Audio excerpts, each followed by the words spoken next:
Seperti biasa kita harus dapat paham, dalam setiap pembahasan Dafar Elohim, kita harus kembali ke akar pola Ibrani yang benar, yang baik dan benar dengan posisi yang benar ya, posisi yang benar. Supaya kita mendapatkan kunci untuk membuka segala rahasia. Dalam akar pola Ibrani yang benar itu kaya raya, di luar akar pola Ibrani yang benar itu miskin adanya. Dan kita untuk membuka kunci ini, kita kembali ke akar pola Ibrani yang benar, dan kita akan melihat kedahsyatan di dalam Tanak dan Brit Kadasa saudara yang di tangan saudara, perjanjian lama, perjanjian baru, sudah lengkap penjelasannya dari sejak penciptaan Syamayim, sorga, sampai nanti di masa Yerusalem dan bumi yang baru. Itu sudah ada. Ya, jadi sudah lengkap. Ya, kita harus betul-betul memahami akan hal ini. Puji Bapa Yahweh.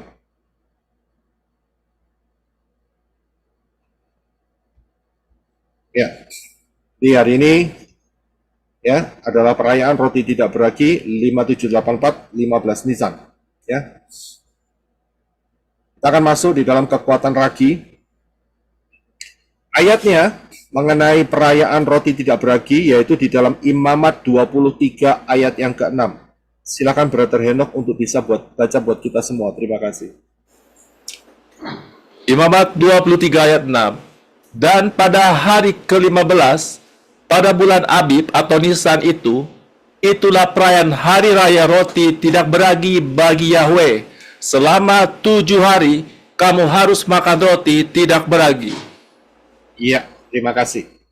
Jadi ini ayat dasarnya adalah ketetapan yang ditetapkan oleh Bapak Yahweh pada hari ke-15.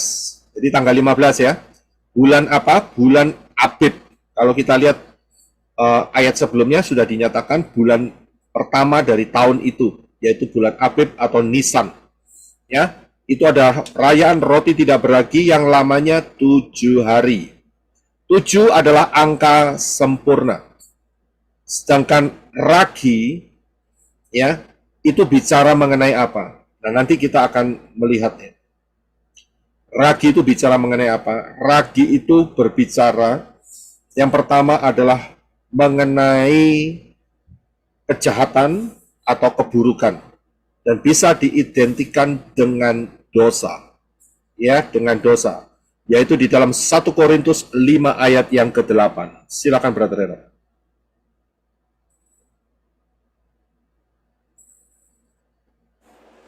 Satu Korintus 5 ayat 8. Karena itu, marilah kita merayakan pesta bukan dengan ragi yang lama, bukan pula dengan ragi keburukan dan kejahatan, melainkan dengan roti yang tidak beragi, yaitu kemurnian dan kebenaran.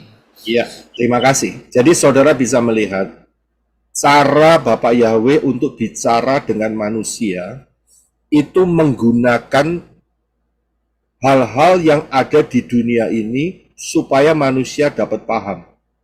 Jadi masalah ragi ini sebetulnya di titik posisi kita sekarang itu bukan ragi roti, saudara. Ya, bukan ragi roti saja atau ragi tape atau ragi tempe. Tidak bicara soal itu. Walaupun saudara makan ragi atau enggak langsung ya, enggak bisa ya ragi langsung dimakan ya. Itu harus diolah beserta dengan tepung dan sebagainya, tempe atau tape dan sebagainya ya, itu tidak ada masalahnya ya, tidak ada problemnya di situ. Yang dimaksud ragi yang di sini itu adalah sifat-sifat keburukan dan kejahatan, yaitu sifat-sifat lama manusia, yaitu manusia lama yang berhubungan dengan dosa-dosa. Ya, inilah yang disebut ragi. Jadi kita melihatnya itu sudut pandangnya harus benar. Ya, harus benar. Kalau mungkin saudara bertanya, boleh tidak kita makan roti tidak beragi selama 7 hari? Saya bilang silahkan, tidak ada masalah.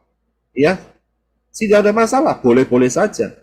Ya, tapi saudara harus paham, saudara makan itu posisi saudara jangan mundur, jangan ada sebelum kematian Yesua. Nanti jatuh-jatuhnya seperti apa yang dilakukan oleh kaum Israel yang hari-hari ini yang menolak Yesua. Gitu loh, ya. Jadi jangan ditarik, boleh makan, nggak masalah, tapi ngingatnya harus kepada Yeshua, saudara. Ya, tidak makan bagaimana? Ya tidak apa-apa, saudara. Bisa lihat di sini, ya karena posisi kita itu kita sudah berada setelah Yeshua sebagai penggenap segala 7 hari raya yang ditetapkan Bapak Yahweh. Begitu.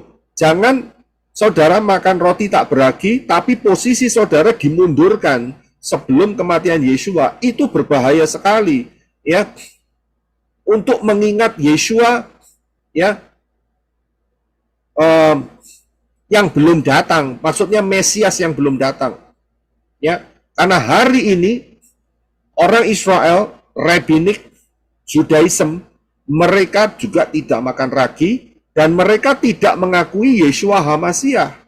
Ya, mereka masih menunggu penebus mereka. Mereka masih menunggu Mesias mereka karena Mesiasnya sudah dikirim dan ditolak. Sudah sering saya kasih tahu bahwa saat Yeshua diadili oleh Pilatus, mereka berteriak-teriak, salibkan dia, salibkan dia. Ya, sudah dikasih roti tak beragi tapi ditolak.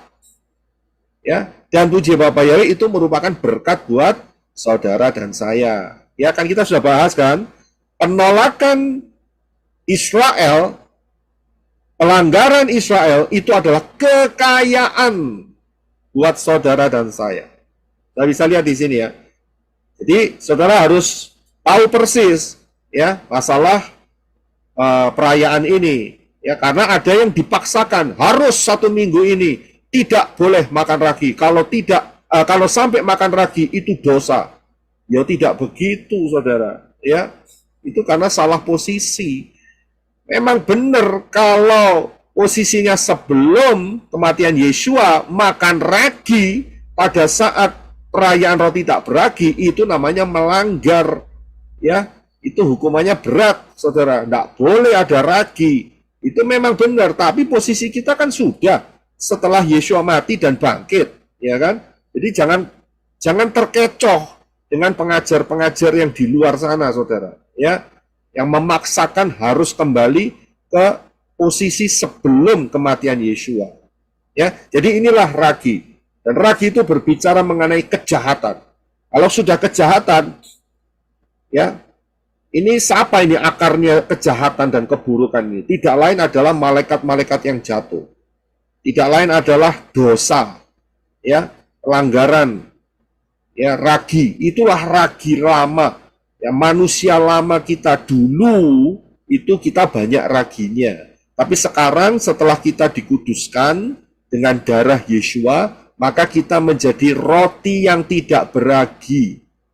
Saudara dan saya ini jadi roti yang tidak beragi, saudara. Yaitu apa? Kita ada kemurnian dan kebenaran. Dari siapa? Bukan dari kita, tapi dari Yeshua HaMashiach. Begitu, ya. Jadi paham. Nah,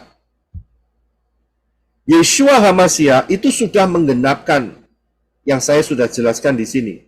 Yeshua HaMashiach adalah penggenap, ya, adalah penggenapan dari perayaan roti tidak beragi. 2 Korintus 5:21. Silakan Brother Reno. 2 Korintus 5 ayat 21. Sebab dia yang tidak mengenal dosa, demi kita seolah dia telah berbuat dosa, supaya kita dapat menjadi yang benar bagi Elohim di dalam dia. Ya, terima kasih. Saya bisa lihat, Yeshua itu hidupnya tidak ada dosa.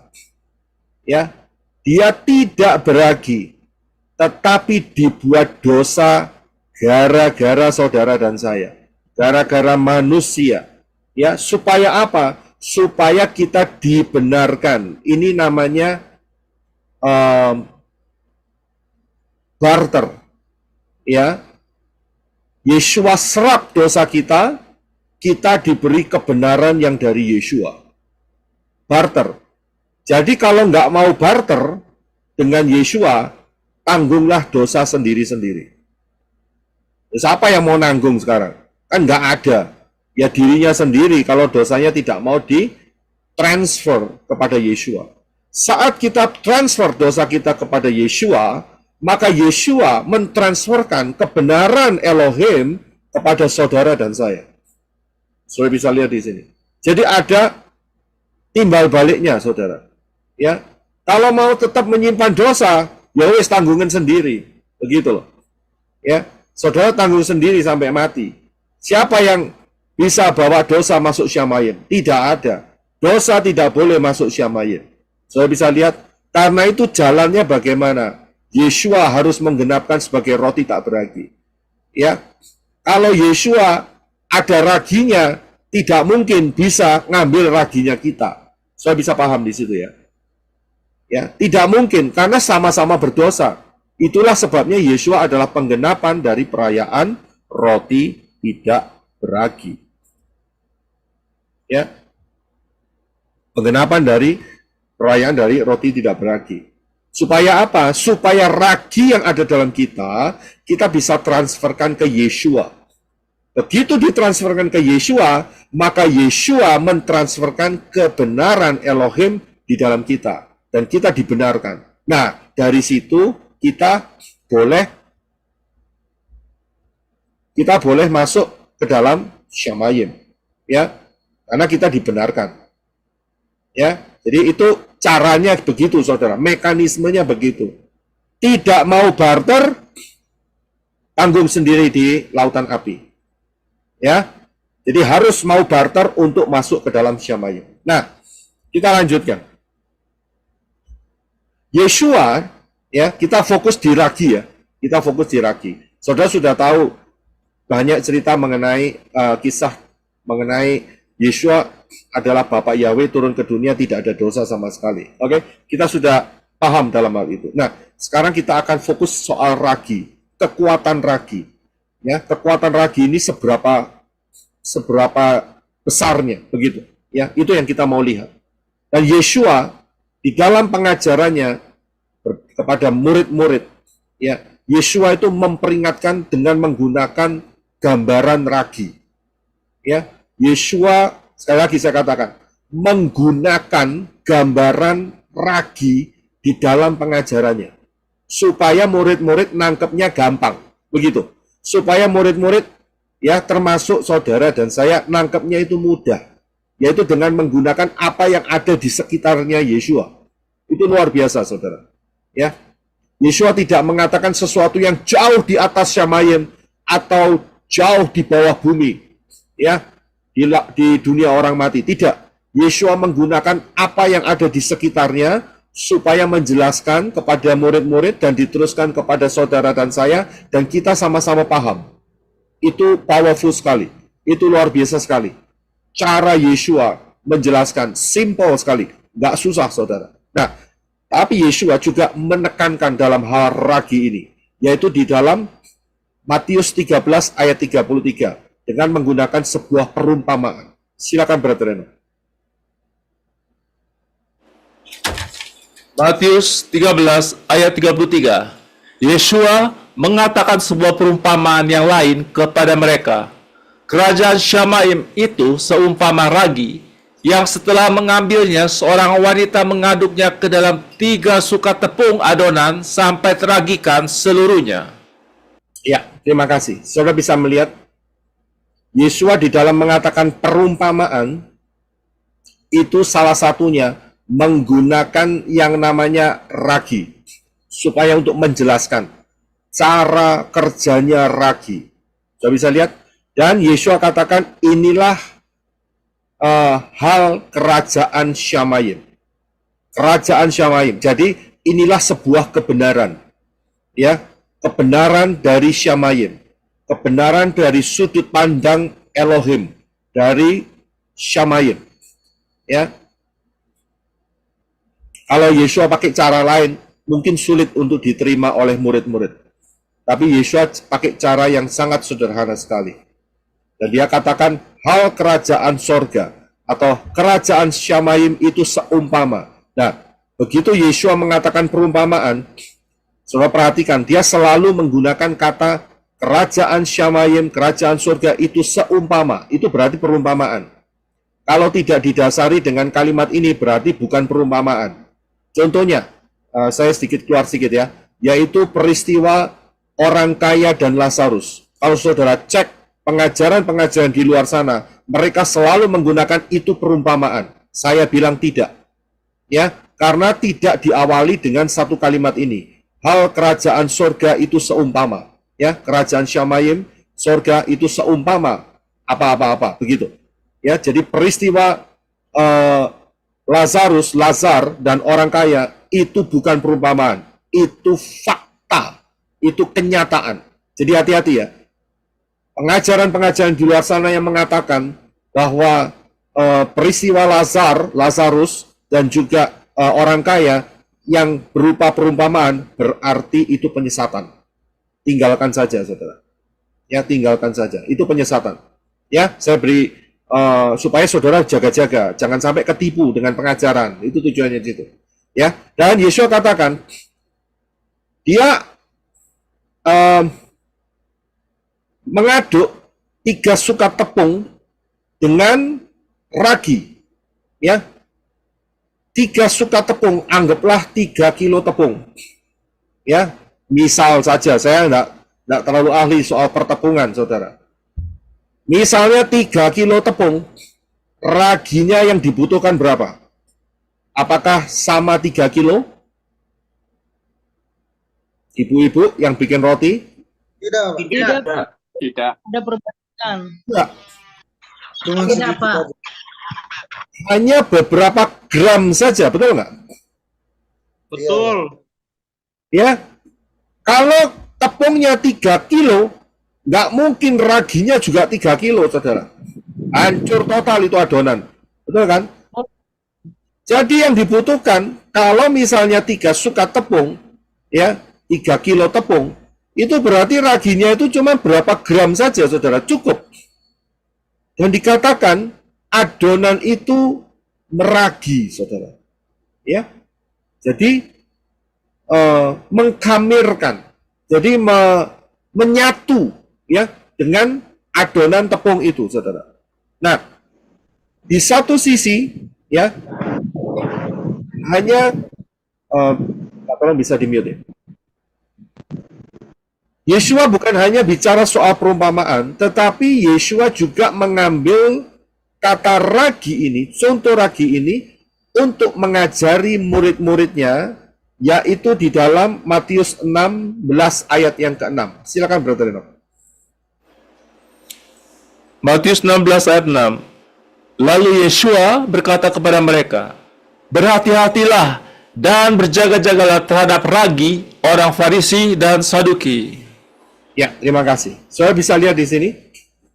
Yeshua mengatakan, berjaga-jagalah, hati-hatilah terhadap ragi orang Farisi atau Saduki. Murid-murid, kalau saudara lihat kisahnya, mereka salah tangkap. Ya, mereka pikir orang Farisi dan Saduki itu selalu di kantongnya bawa ragi.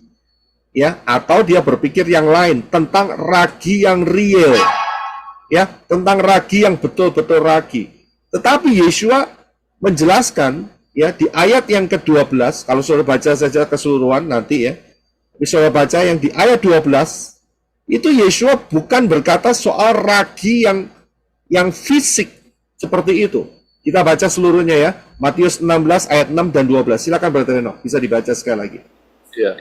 Matius 16 ayat 6 dan 12. Lalu Yeshua berkata kepada mereka, berhati-hatilah dan berjaga-jagalah terhadap ragi orang Farisi dan Saduki. Lalu mereka mengerti bahwa dia berkata bukan tentang berjaga-jaga dari ragi roti, melainkan tentang ajaran orang-orang Farisi dan Saduki. Iya, terima kasih. So bisa lihat, jadi yang dimaksud Yeshua, ya, walaupun di dalam ayat yang ke-7, 8 sampai 11 itu mereka terjadi kesalahpahaman, ya, terbukti dari ayat 12a dikatakan bahwa lalu mereka mengerti bahwa dia, Yeshua, berkata bukan tentang berjaga-jaga dari ragi roti. Berarti ayat yang ke-7 sampai 11 mereka salah paham. Ya, dan mereka paham akhirnya, yaitu mengenai ajaran orang-orang Farisi dan Saduki. Kalau Yeshua langsung menggunakan kata ajaran, mereka tidak mampu untuk melihat dari sisi cara pembuatan roti yang berhubungan dengan ragi. Akan tetapi dengan cara Yeshua menggunakan kata ragi yang dihubungkan dengan ajaran, maka kita bisa dapat memahami bahwa kalau tepung itu murni dikasih ragi, maka tepung itu akan mengembang. Betul kan ya? Adonan itu akan mengembang. Nah, dari sini maka kita bisa melihat murid-murid juga mengerti bahwa ada ajaran-ajaran yang beracun. Itu maksudnya. Ya, yang akan mampu meracuni seluruh adonan. Adonan bisa dibuat berkembang. Itu maksudnya. Ya, tidak lagi roti yang murni tanpa ragi, akan tetapi sudah mengembang, begitu. Ya, jadi ada ajaran-ajaran yang kelihatannya kecil, tetapi itu bisa mempengaruhi banyak hal dan mengarah ke hal yang negatif. Itu dia, saudara. Ini yang dimaksud oleh Yeshua. Karena itu, kalau kita lihat di dalam dua ayat ini, Matius 6, 16 ayat 6 dan 12, ragi itu adalah ajaran, sedangkan di 1 Korintus 5 ayat 8, ragi itu adalah sifat-sifat jahat manusia lama, keburukan, kejahatan, dosa, itu dituangkan di sana. Saudara bisa lihat, inilah ragi. Karena itu Yeshua memperingatkan, hati-hati dengan ajaran, sedangkan Rabi Saul mengatakan, hati-hati dengan sifat lama, hati-hati dengan tindakan dosa, hati-hati dengan hal-hal yang berhubungan dengan dosa. Inilah ragi, saudara. Bisa paham ya? Saya akan ambil kasih saudara satu contoh yang jauh ke belakang. Sebuah peristiwa di keluarga Daud. Di keluarga Daud. Ya, mungkin saudara pernah membacanya, tapi biasanya rata-rata terlewatkan. Biasanya. Ya, tapi syukur-syukur kalau saudara bisa lihat. Yaitu mengenai peristiwa Amnon, ya, dan Tamar. Ya, saya harus kasih tahu terlebih dahulu, Amnon ini adalah anak pertama dari Raja Daud. Amnon ini adalah sebetulnya dia putra mahkota. Saudara ngerti ya maksudnya putra mahkota ya? Jadi kalau sampai Raja Daud mati, dia yang akan menggantikan. Itu namanya putra mahkota. Ya, jadi anak pertama yang akan menggantikan.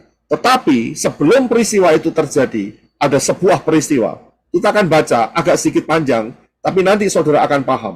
Yaitu 2 Samuel 13 ayat 1 sampai 19. Silakan Brother Eno.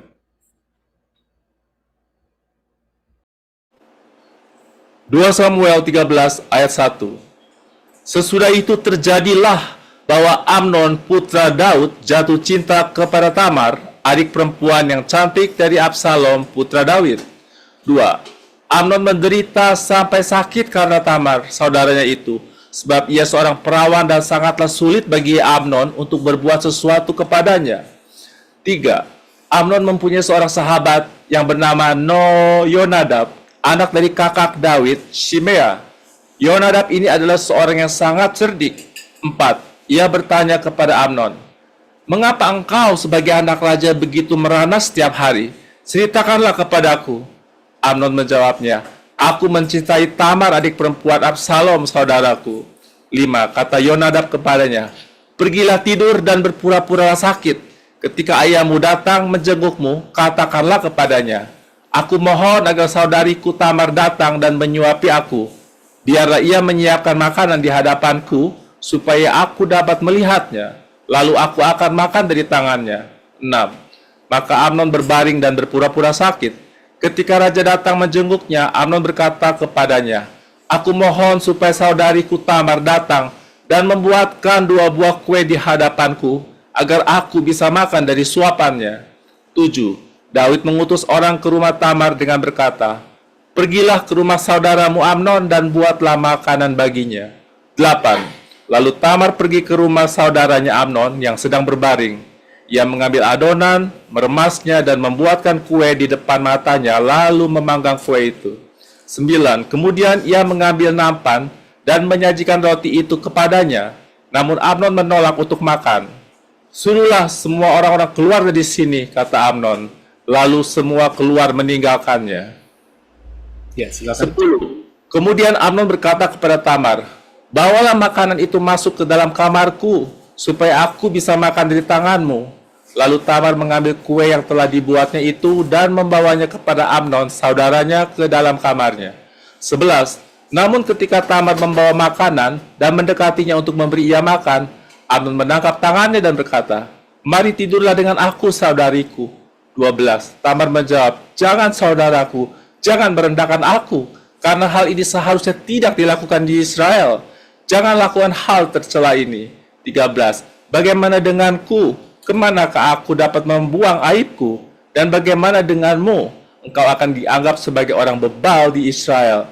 Maka sekarang kumohon berbicara dengan raja, ia tidak akan menahanku untukmu. 14.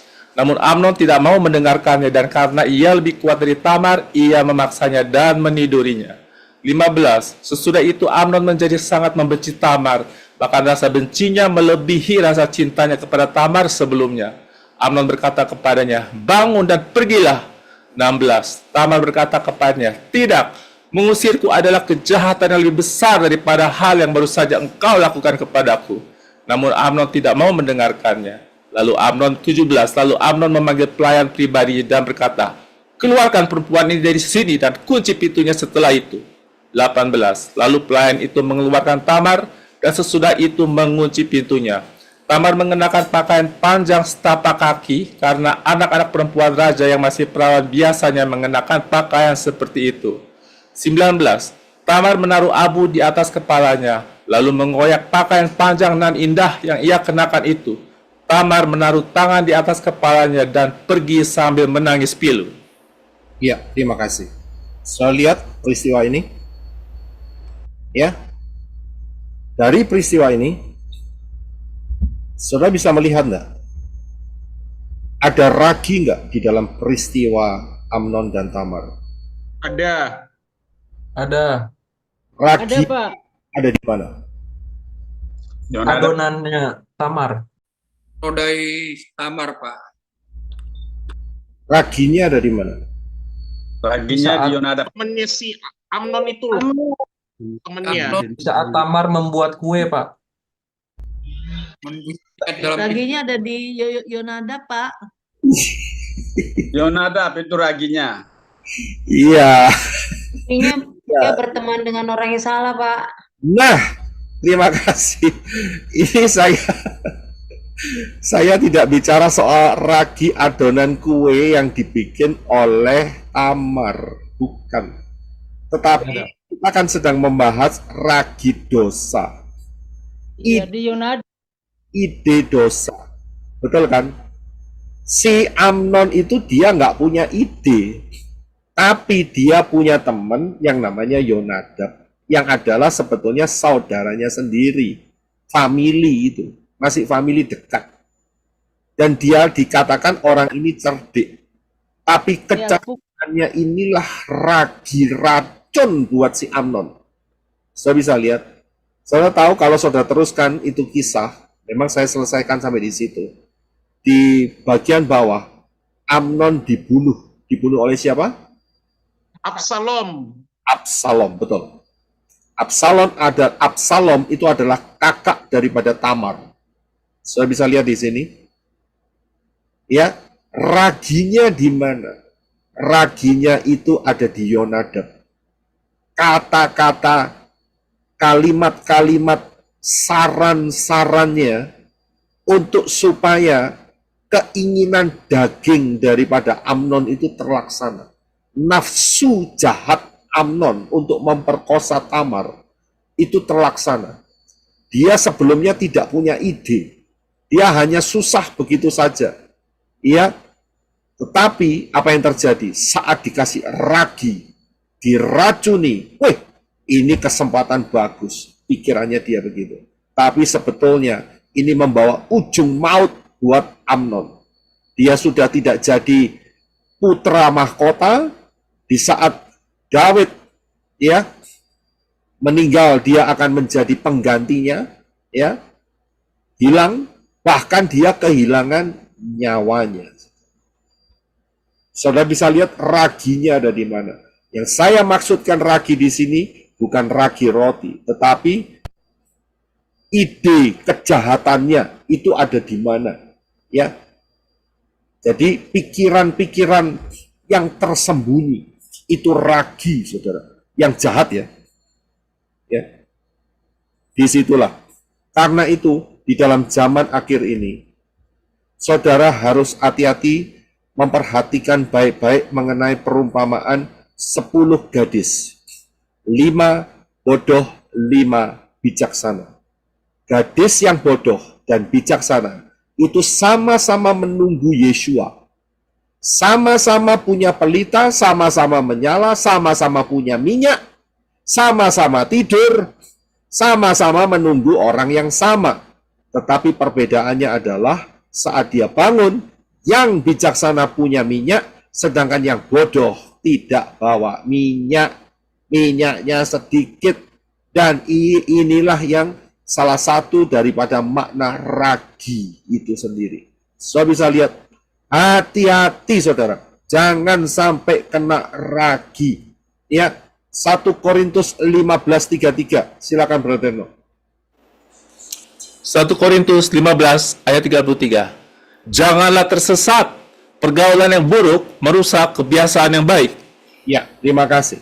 Saya bisa lihat, ya, saya sudah nyatakan di dalam 2 pengajaran yang cukup tajam, yaitu masalah tudung dan di manakah setan-setan bersembunyi. Ya, inilah yang sebetulnya yang harus saya katakan, bahwa jangan sampai saudara kena ragi. Saya bisa lihat, saudara bergaul, ya, dekat terus di dalam tudung yang salah, ya, jadi incaran setan, saudara. Ya, Korintus 15:33, 1 Korintus 15:33 menyatakan, jangan tersesat loh, pergaulan yang buruk merusakkan kebiasaan yang baik. Pergaulan yang buruk ini bukan soal istilahnya hal-hal yang buruk secara norma-norma dunia, tidak. Tetapi juga mengatakan bahwa ini pergaulan yang buruk di hadapan Bapa Yahweh. Yaitu apa? Yaitu pengajaran-pengajaran yang dari Farisi dan Saduki. Pengajaran-pengajaran yang tidak mempunyai sudut pandang pola akar Ibrani yang benar. Saya bisa lihat ini pergaulan, saudara. Hati-hati dengan tudung. Hati-hati di mana setan-setan bersembunyi. Saudara harus memperhatikan. Jangan sampai masuk menjadi 5 gadis yang bodoh. Ya, jangan sampai jadi 5 gadis yang bodoh. Yang rugi siapa? Saudara sendiri. Ya, saya tidak mau jadi 5 gadis yang bodoh. Saya mau berjaga-jaga, pelita saya mau menyala, dan saya mau banyak minyak yang cukup. Dan saya menyongsong Yeshua HaMashiach. Tetapi ingat, yang terkena ragi, yang terkena racun karena di bawah tudung, karena diincar oleh setan-setan yang bersembunyi. Apa akibatnya? Lihat, roti saudara, hidup saudara kemasukan ragi. Apa yang terjadi? Hidup saudara seperti roti yang mengembang, tidak murni lagi. Dikatakan dalam Rabi Saul tadi kan katakan, supaya kita jadi roti yang tidak beragi, kemurnian di dalam kebenaran. Begitu kena pengajaran yang salah, saudara langsung pindah tempat. Pada saat saudara pindah tempat, apakah bisa di rapture? Itu masalahnya di sana. Ya, termasuk saudara juga mengikuti di pelayanan menorah, tetapi terkena ya pengajaran asing. Ah, coba lihat sana, ah coba lihat sini. Tidak terasa saat itu. Hari itu mungkin tidak terjadi apa-apa. Tapi setan tidak tinggal diam, saudara. Dia akan terus mengejar karena dia tahu masanya sudah sangat singkat. Tinggal sebentar lagi. Dan ini kesempatan dia untuk mengebaskan ekornya. Siapa tahu ada yang masih bisa disangkut dan dijatuhkan. Saudara bisa lihat, hati-hati saudara. Saudara setia di pengajaran pelayanan roh, puji Bapa Yahweh. Tapi ingat, ya, kalau saudara mencoba terus membandingkan, mencoba terus ya untuk juga menyerap dari pengajaran-pengajaran yang kacau, Bisa 4M, saudara. Oh ya, 4M ya. Update, Pak. 4M. Tahu 4M? Mati, Mati, mampus modal. Ya. Jadi 4M, enggak 3M lagi. 4 itu adalah pintu, ya kan? Pintu untuk apa? Pintu untuk mati, ya, mampus dan modiar, saudara. Ya kan? Bukan 3M lagi. Jadi naik levelnya, jadi 4M. Sudah dikasih tiket untuk mengenal pengajaran yang benar. Dibuang tiketnya. Ya salahmu sendiri. Ya kan? Ya. Nggak bisa apa-apa. Kalau sudah dikasih tiket, kok sudah benar-benar, sudah benar, dibuang tiketnya. Dikasih pengajaran yang benar, nggak mau, tambah dibuang. Ya kan? Ya 4M, saudara. Hati-hati, saudara, ya. Jangan merasa pede, ya. Dengan berpikir, wah pasti rapture, tapi ada ragi. Ini yang berbahaya, ya. Ini yang harus saudara perhatikan, ya. Karena itu kan kemarin Ibu Ada Safang bilang kan, ya kan. Walaupun saudara ada di dalam tudung atau pengajaran pelayanan menora, tapi saudara jalan-jalan terus, saudara itu bisa-bisa nggak di rapture itu. Ya kenapa? Ini alasannya, karena ada ragi. Saudara nggak sadar, tapi ragi itu menyusup saudara. Ya, menyusup. Dan akhirnya meracuni, mengkamirkan, meracuni, penetrate, ya menyebar di seluruh adonan kehidupan saudara. Ya, jadi hidup saudara beragi lagi, ya kan? Tidak jadi roti yang tidak beragi, tapi di hadapan Bapak Yahweh ada ragi-raginya. Nah ini yang berbahaya, ya. Kekuatan ragi ini adalah pengaruh jahat yang tidak terdeteksi, tidak kelihatan, atau kelihatannya kecil, tetapi mematikan. Ya, perhatikan baik-baik, jangan sampai hal itu terjadi. Kita sudah hampir mencapai 6.000 tahun sejak kejatuhan Adam dan Hawa. Tidak lama lagi akan ada rapture. Kita sudah masuk di dalam 3,5 tahun cycle Shemitah yang pertama. Ya, saudara lihat di dalam pengajaran Haikal 2026, jangan remehkan. Dan Yeshua mengatakan, bila waktunya tidak dipersingkat, maka semua manusia tidak ada yang selamat. Tapi karena orang-orang pilihan, waktunya akan dipersingkat. Perhatikan juga seberapa singkat, yaitu ada di dalam rahasia 1290 hari dan 1335 hari. Ya, saudara bisa melihat pengajaran ini dan kita bisa melihat dari pola Shemitah. Ingat ya, pola Shemitah. Maka rapture akan diperkirakan di akhir 2025 atau di awal 2026. Kalau dihitung dengan pola Yobel, maka ditambah 1 tahun. Ya, tambah 1 tahun, yaitu di akhir 2026, di awal 2027. Tapi kan kita sudah sepakat, lebih baik berjaga-jaga di awal daripada ketinggalan, ya kan? Nggak ada untungnya untuk ketinggalan. Karena itu masuklah melalui jalan keselamatan yang disediakan oleh Bapa Yahweh, ya. Siapa berseru dalam nama Yahweh akan diselamatkan, dan pintu itu adalah Yeshua. Masuk dalam baptisan pembaharuan, ya. Kemudian berjalanlah di dalam kebenaran Dafar Elohim. Bapak Yahweh memberkati. Kita masuk di dalam doa. Amin. Haleluya. Abah Yahweh, satukan hati dalam doa. Terima kasih atas anugerah-Mu menyertai, memimpin, memberkati untuk benih-benih Dafar Elohim yang sudah ditabur supaya berakar, bertumbuh dan berbuah. Jiwa-jiwa boleh dipersiapkan dan terus boleh dianggap layak dan masuk di dalam 5 gadis yang bijaksana yang akan menyongsong Yeshua HaMashiach, masuk dalam rapture, masuk di dalam pesta kawin anak domba, menerima rewards, dan terus boleh bersama-sama dengan Yeshua HaMashiach kekal sampai selama-lamanya. Berkati teman-teman yang bergabung di live Zoom meeting ini dan juga di live chat, dan juga yang akan mendengar kepada Dafar Elohim ini, supaya berkat keselamatan turun atas manusia-manusia yang mendengar, orang-orang yang mendengar akan kebenaran Dafar Elohim yang dari Bapak Yahweh ini. Terima kasih Bapak Yahweh, sehingga mereka boleh diselamatkan masuk dalam rapture. Dalam nama Yeshua HaMashiach, penolong setiap manusia-manusia Elohim yang hari-hari ini menghadapi masalah, tantangan, keluarga, ekonomi, masalah kesehatan, masalah suami istri, orang tua anak, siapapun juga. Bapa Yahweh, Engkau memberikan jalan keluar. Silakan tolong dengan caramu yang ajaib, Ruah Yahweh Elohim menyertai saudara dan kita semua sampai pada kesudahan zaman. Saudara dan saya tidak sendiri, ada Ruah Yahweh Elohim. Dia adalah Bapa Yahweh sendiri yang ada di dalam hidup saudara, hidup saya, yang ada tinggal di dalam kehidupan kita, yang ada tinggal dalam tubuh kita, karena tubuh kita adalah bait Elohim. Percayalah, saudara tidak sendiri, kita tidak sendiri.